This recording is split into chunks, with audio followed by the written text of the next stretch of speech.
Hello, I'm Maciej Mikos and you're watching World Talks.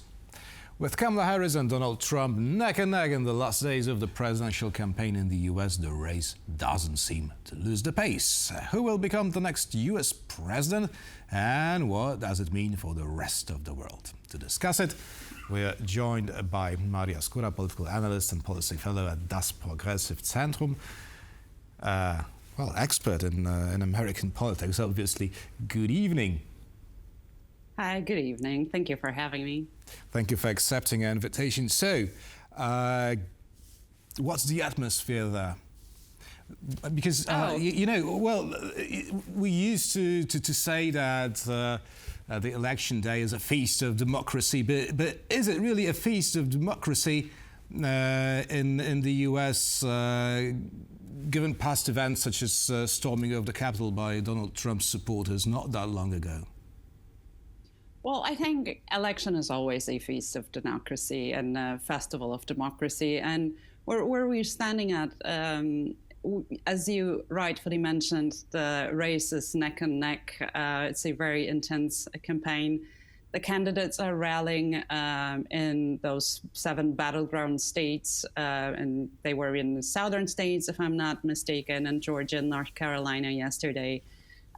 Today, they're in Pennsylvania. Harris also got her appearance at the Saturday Night Live to appeal to the voters. So it is a very fierce competition. And I was mentioning the 7 swing states because they will be probably decisive for the result of this presidential election. Just a disclaimer for our viewers. Well, yes, it is a popular vote, but in the United States, there is something like Electoral College, which is an institution anchored in the Constitution, a historic traditional one, which was supposed to secure the proportionality of the vote, given the diversity of the United States. It's more controversial today if it still serves the purpose, but well, this will not change till Tuesday.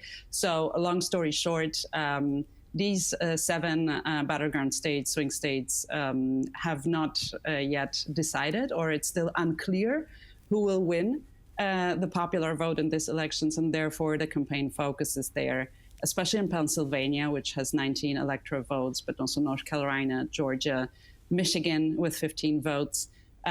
So one can really see the extreme polarization and partisan competition. Fight till the last moment for different demographics. So yeah, it's been an intense time. Mm-hmm. Now, swing states are swing states indeed, but Iowa has surprised Donald Trump's staff of late, and I'm wondering whether this is sort of this is only a part of a larger pattern we can observe in the US these days.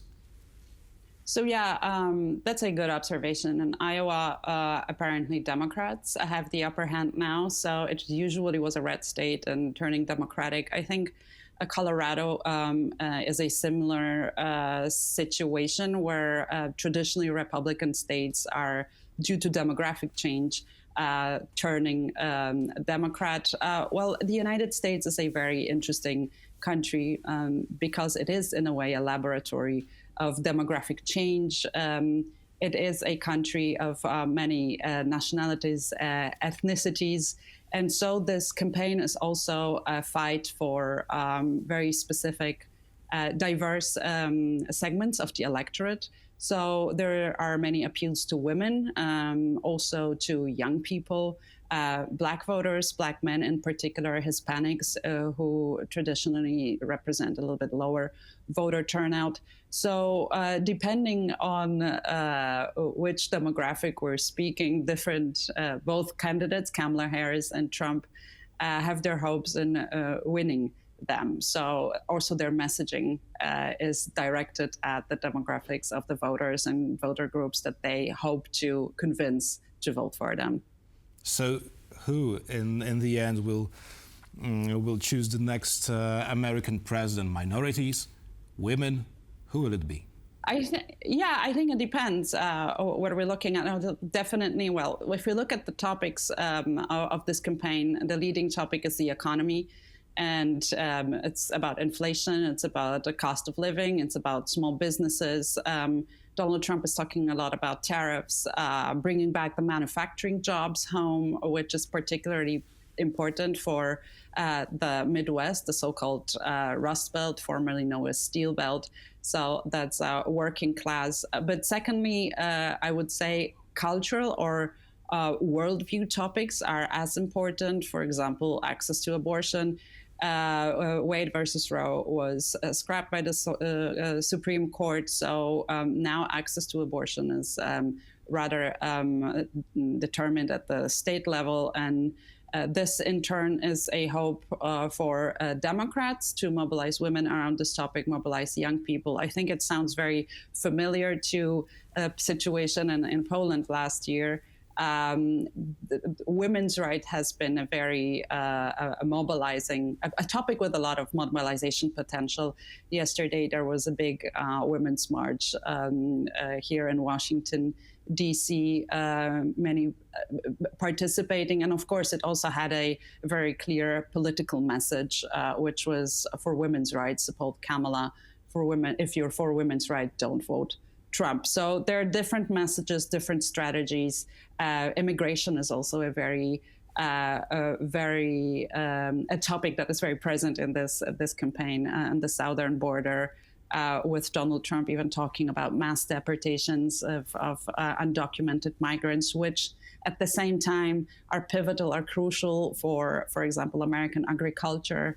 Almost 50% of people working in American agriculture, these crop workers, field workers, are very often undocumented immigrants. So it is not a black and white issue. Mm-hmm. Now, you mentioned surprising, I guess, appearance of Kamala Harris on Saturday Night Live. Now, I'm wondering whether both candidates still have something up their sleeves, to surprise voters on this very last stretch of the race. Let's see. I mean, we've had some situations during this campaign which were shocking, unexpected events, like 3 assassination attempts of Donald Trump. The political violence in the United States is unfortunately on the rise. Hopefully, nothing like this will happen in this last loop, in this last days or hours before the voting day. Many people have already voted, by the way. So.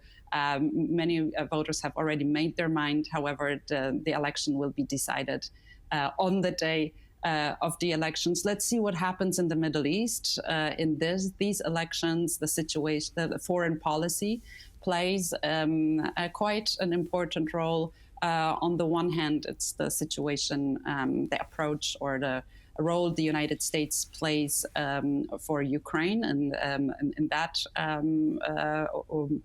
supporting Ukraine in the war against the Russian aggression, or also the situation in the Middle East. And here, Democrats and Republicans have different views on the role of the United States, on the support of Israel, on the on Israel itself and its right to self-defense or retaliation against Hamas and Hezbollah. So let's see what also happens not only in the country, but also outside the country, because for some voters, for example, the Arab American diaspora in Michigan, which because of the size of the state and their usual traditional support for Democrats now might play an important role, because they are very disappointed by the position of the Democrats vis-a-vis Israel and the war in Gaza.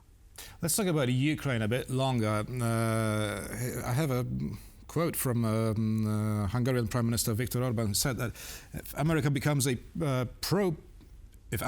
pro-peace, Europe can be pro-war. Now, does it mean that, well, I guess that Viktor Orban is quite close with Donald Trump, and does it mean that Trump would indeed want to fulfill his election promises and end the war with just one phone call with Vladimir Putin?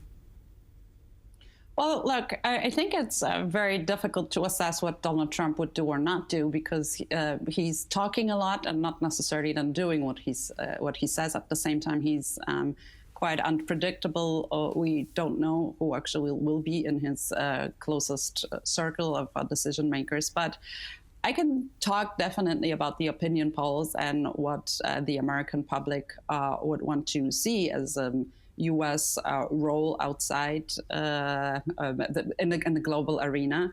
Well, the opinion polls are generally positive about assessing the U.S. engagement in the world. However, there is this growing sentiment that perhaps there's enough problems at home to redirect the funds spent on activities or actions or engagement abroad. And one can perhaps also see this this polarization that I was mentioning, or how partisan identities affect a certain position on political issues, on policies. From what I checked, last time I checked opinion polls on the popular moods around the U.S. engagement in the Russo-Ukrainian war, was that there is a certain fraction of the society that sees ending this war as quickly as possible as a favored solution, whereas Democrats and Kamala Harris is speaking in favor of supporting Ukraine as long as it takes, quote unquote. And also Democrats rather lean towards supporting Ukraine and regaining the territories. Donald Trump has been talking about finishing, quickly ending both conflicts in Ukraine and Israel. This is his answer to foreign policy challenges. The question is, of course, how he would do it. The devil is in the details. So nevertheless, I think if he wins this election, Europe will have to be also ready for this scenario to play a more active role. So in Tuesday assisting this country. is a big day for not only the US, but also for the rest of Europe, not only for the rest of the world, not only Europe. Maria Skóra, political analyst and policy fellow at das Progressive Zentrum, was our guest this evening. Thank you so much. Thank you very much for having me. Have a good evening. You too. And thank you for watching, and stay with us for more here on TVP World.